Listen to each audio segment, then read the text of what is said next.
This is Dave with cheapbooks.com, and I am playing World of Tanks. I'm going to show you some information about tanks, specifically here, which is the service screen. I'm going to explain to you how it works and how you should use it. First of all, I always have everything set to automatic. Repair automatically, resupply automatically, resupply automatically. And the reason why is because usually you want it to be done automatically.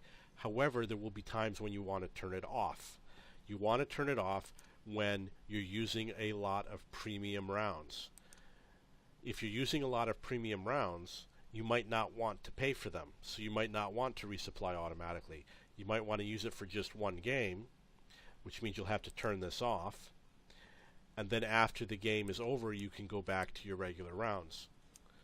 But since I don't mind, I know that you're only going to fire so many shots. I don't mind paying to resupply these. A tank like a T-32, you might fire 5 to 10 shots in a game. So it's not like I'm going to go bankrupt if I use a couple of the premium rounds. And as far as consumables, I always go out equipped the same way. Small repair kit, large repair kit, automatic fire extinguisher. I have them. This is the number 4 on my keyboard is a small repair kit. The number 5 on my keyboard is the large repair kit, and the automatic fire extinguisher obviously is automatic. Every one of my vehicles has it done exactly the same way. They're mapped to the exact same keys, and the reason why is because you don't want to drive a different tank and then find that your consumables are mapped differently on the keyboard. When I get tracked, I hit the small repair kit number 4 and then 5 to repair the track. So as quickly as I hit 4, 5, my tracks are repaired. Excuse me. And if I see that I need to repair many things on my tank, or if I need to do a second repair, I use the large repair kit. Over here you can see you can purchase using the silver credits or gold. I almost always use silver credits. In fact, I've never used gold unless it was done by mistake, because the default I think is to gold. So sometimes you'll add it and it's a new tank and you don't notice that it's set for gold and you mistakenly start using up all your gold. I believe that 11 gold at its best price is around 5 cents per shot. So I use the silver. I do use premium rounds now. Before I never did. But the reason why I use it is because I had lots of silver lying around. I had 1 million silver credits, and the missions allow you to earn a lot. And as long as you're earning, I use it. I would say that I either break even or have a small loss of like 20,000 credits per game. But I usually make it up back somewhere else. You'll notice it shows how many are in the depot. Ideally, my recommendation is that this has 54 rounds in total. It says 54 here after the word ammunition. Where this green bar, it says 54 out of 54. Divide that by 3, and it's 18. So I'm going to bring this down to 18. I'm going to bring this up to 18, and bring this up to 18. And as you can see, it totals 54. This, I think, is the ideal configuration when you are going out and fighting. In general, you're never going to use up your third unless you fire like a complete mad crazy person. You're probably not even going to use up a third of your rounds. And just so you know, missing, if you fire at somebody and miss, it's bad for your experience. You want to fire and hit. So the armor piercing is mapped to the number 1 on my keyboard, and the premium rounds are mapped to the number 2 on my keyboard, and the high explosive rounds are mapped to the number 3 on my keyboard. And it's the same for every tank, with the exception of tanks that don't have all 3 round types. I think the SPGs might only have 2 different types of rounds. So it makes it very easy. If I want to use premium rounds, I just hit the number 2 on my keyboard. If I want to use high explosive, I switch to number 3. Now you're going to say, why do I need high explosive rounds? Why do I need the premium rounds? This is the reason why. Premium rounds have a higher penetration rate, and they might do more damage, they might not. So what's going to happen is there's going to be key points in the game where the intelligent thing to do is to use a premium round even if you have to pay for it. I'm going to give you an example. If you're going up against an enemy tank and he's got 100 hit points left and you got 100 hit points left, and you want to increase the chance to guarantee that you kill him, otherwise he's going to kill you, you should use a premium round. Make sure it's loaded into your gun. So you might only use that one when you're low on hit points to save yourself when you're up against another enemy that you have to deplete in an emergency situation. Number two, if you're going up against higher tier tanks, you might want to use premium rounds. And the reason why is because higher tier tanks have better armor in theory than you do, so you might need better rounds in order to pierce their armor if you want to take them on. The other thing you can do in theory, if you use the premium rounds, you should penetrate tanks more often, you should be more successful, you should have a higher penetration rate. So you should have more penetrations per shot than if you use the regular rounds. That increases your experience score. So if you want to gain more experience, which I do, because I want to train my crew and level up faster, you should use a premium round. There might be other reasons why. I understand that some of them have different velocities, for example. Now, for high explosive rounds, you want to use high explosive rounds against vehicles that don't have a roof, which are many tank destroyers, many of the SPGs. There might even be some light tanks, I don't know. They don't put armor on the roof of some of these tanks in order to make them lighter so they move faster, or to save on money, or for whatever reason they do. An artillery unit in general is far away from the battle, and tanks don't go after them in real life, so they don't put roofs on them. They put it on the side to protect from small arms fire, such as handguns and machine guns and things like that. And obviously tank destroyers have the same situation. So when you use the high explosive round, you get this explosion, and this explosion injures the crew, probably because of the shock wave. And it can damage components because they're not protected by the thick armor. So when you're going up against a tank that has very thin armor or has an open top, you want to use the high explosive rounds. You can do a lot of damage with it. The high explosive rounds, if you hit any tank, even if it's a mouse, the most defended tank in the game, is going to do some damage. It might only do a small amount, like 10 hit points, but you're pretty much guaranteed to always doing some damage with a high explosive round, because think about it, you got a regular round and a round that explodes. The one that explodes might not penetrate the armor, but it will damage it. It will do a little bit of damage. So when do you use it? You use it when the enemy is on the cap and you need to reset the cap, because if the enemy's on the cap and he takes a penetration, he gets reset, which means he has to start over from 0 again and the count up to 100. So you want to use the high explosive rounds when you want to guarantee. It's probably 99% of the time that these rounds cause damage, although they only cause 10 to 15 damage. If you want to increase your experience, you use high explosive rounds. Experience is gained by penetrations, not by total damage. The high explosive guarantees you're going to get that penetration. Or if you want to damage critical modules, you might damage modules on the outside of the tank, but that's what you use to damage things like the viewports, things like that.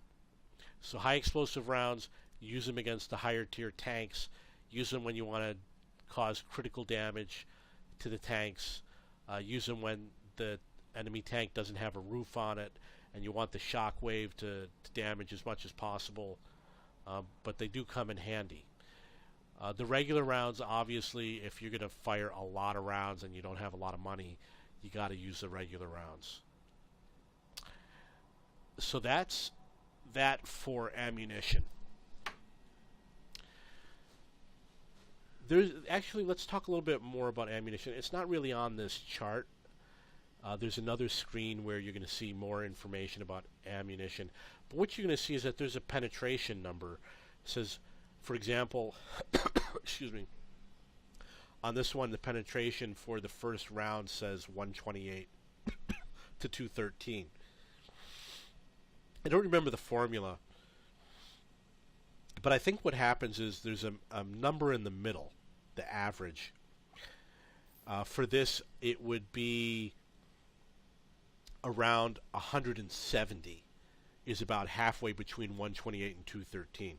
So I think what happens is they start with the value of 170 millimeters when you hit the tank. And I think they deduct 25 or increase 25. There's like a random number. They give a random penalty or bonus to your round, and then they calculate it based on the angle that you hit the tank. So that's where the minimum and the maximum come from. It actually, there's a middle number, and the randomness brings it down to the minimum or up to the maximum. The round below it, which is the composite rigid, has a higher penetration, 194. You're not going to have that much more success, but it will succeed more. As an example, if you're going up against lower tier tanks that have thin armor, it doesn't matter if you use armor piercing or the AP composite. It doesn't matter, because they might both pierce everything. So if you're going up against easy tanks, you might not have a benefit using the more expensive round. They do the same amount of damage, and it's a lot more expensive to throw at them. The high explosives can be very different. They have a lower penetration, but they can do a lot more damage. And there's a technique that you use for using the high explosive rounds. So you have that. You've got these sliders. I advise you to split them 1/3, 1/3, 1/3. Learn how to switch between them. If that's too much for you to handle, then just make it all the regular round. Just go like this, and boom. What I used to do is I used to pull this down a little and put a few of these and a few of these when I was learning, and I would try to figure out how to switch. You have to learn how to switch between the two. But now that I know, I'm going to use a lot of these premium rounds. Let's say up to 50. No, I'm going to bring it down some, because I don't want to have to buy any. And I'm going to use some high explosive rounds just in case. So now under here we have consumables. It's a lot different than ammunition. A consumable is, for example, a repair kit, a first aid kit, something to improve the crew skills, such as a beverage or a special food item. The fire extinguisher, they have the manual and the automatic, and you have the higher octane gasoline. And there might be more because, for example, the British have tea, and the Americans probably have cola, and the Russians might have chocolate. I don't remember. I always use the same thing for all my tanks. I use a small repair kit, large repair kit, automatic fire extinguisher, and I'm going to explain to you the reasons why. Number one, you get a bonus for using the large repair kit. You get perhaps a 10% bonus to the speed of repairs when you have a large repair kit on your tank, even if you don't use it. You don't get that bonus with the small repair kit. Let's look at the first aid kit. First aid kit you can use to heal an injured crew member. The large first aid kit, not only will you heal all of your crew members, but you get 15% extra protection of the crew from injuries. There is a tank that I do use that on, and that is my SPG, and I will explain why later. Now you have the automatic fire extinguisher. The manual one, unless you're really talented, if your tank is on fire, you won't realize it. The indicator is not good enough, and your tank will explode before you get a chance to turn that thing on, so you want the automatic one. You only have to pay after you use one. So if you get caught on fire once every 500 games, you pay 20,000 credits once every 500 games. So don't worry about it. Pay it now. It's good insurance for the future. Plus you get 10% additional fire protection. You don't get that with the manual fire extinguisher. The COLA gives you 10% to your crew, skills, and perks, but at the end of the battle you lose it. It's gone. It doesn't renew. It's consumed for the battle, one-time use only. These others, like the repair kits and the first aid kits and the fire extinguishers, you have them until you choose to use them, or if it automatically engages. The COLA is one battle only. So you could buy a small repair kit, never use it, and have it for 1,000 battles if you want it. Same with the high octane gasoline. It gives you more engine power and traverse speed, but only for one battle. I never use them, but I know people that do. Now, there is one exception when I don't use this order, and that is probably my SPG. Oh no, the SPG does use it. It's possible that I may have changed it for him, not knowing any better, but I'm going to give you the reasoning why. An SPG, if he gets attacked by an enemy, it could be an enemy SPG that attacks him, but most likely it's because he gets spotted, and most SPGs can be destroyed in 2 shots. Some of them only 1. It depends on how powerful your opponent is, and a lot of them just by ramming. If you can be destroyed in 1 shot, your repair kit is pretty useless. If you can get destroyed in 1 shot, your small your healthcare kit, first aid kit, is pretty useless. If you can get destroyed in 1 shot, your automatic fire extinguisher might be also useless. So, why would you use any of these things if you can be destroyed in 1 shot? The reason why is because when you use a large repair kit, you get a little added bonus protection, that plus 10%. Same with the automatic fire extinguisher. You get a little bit of a bonus to reduce the chance you catch on fire. And same with the first aid kit. You reduce the chance that your crew gets injured. So what I sometimes do is I put the large repair kit, the large first aid kit, the automatic fire extinguisher, or you could put other things. You could put the high octane gasoline. It would get used up all the time. But this is the one case where I would say you should consider making an exception. If you have an open turret tank, I don't think I have any. But if you do, which means there's no roof on the top, you increase the chance that your crew gets injured. And if there's an increased chance that your crew gets injured, you probably want the first aid kit. It's a decision that you'll have to make on your own. I'm going to take a look at my YAG Tiger, which is here. And let's look at what he has. He has the same.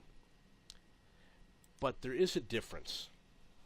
You'll see that over here he has something called a toolbox, which increases the repair speed, 25% plus repair speed. The reason why he has that is because people were constantly tracking me. And at the time I didn't know any better. At the time I thought, well, they're constantly tracking me because this machine has bad tracks on it. But that's not the reason why. They were tracking me so that I couldn't turn to shoot at them. You have to turn the whole vehicle that doesn't have a turret at the top. So I bought the toolbox to repair my tracks faster. Unfortunately, this was before I learned the technique for using the small repair kit and the large repair kit. At the time, I didn't know you could have 2 repair kits on the same vehicle. I used to have a repair kit, a first aid kit, and a fire extinguisher, but then I said, you know what, I'm going to try 2 repair kits. It works. This has the toolbox also, so it has a repair speed improvement, which would be good for a TOG. A TOG gets damaged a lot. So I put that there. If I had to do it now, I would remove it. I would remove the tank gun rammer also because it already has a fast reload time, and I would have the camouflage, the coated optics, and the binocs. Right now I don't have the money to equip it, but at some point I will. So that is the service option for all of your tanks. Before you hit the accept button, you should really check to make sure you're not paying in gold, because if you have any gold, you don't want to use it. But I will say it's good to have a small amount of gold. Even if you're poor and you're playing the game for free, I would advise, put $5 down, buy like $5 worth of gold, because you'll want to use it occasionally if you need to train your crew member so that you can use him on a premium tank or something like that, or to upgrade him to the next tank. It's worth it to pay the 25 cents or the dollar to upgrade them, especially when they do the discount days where everything's half price. If you have any questions about the service options, you're welcome to send me a comment and I'll review them. And that is it for World of Tanks service menus.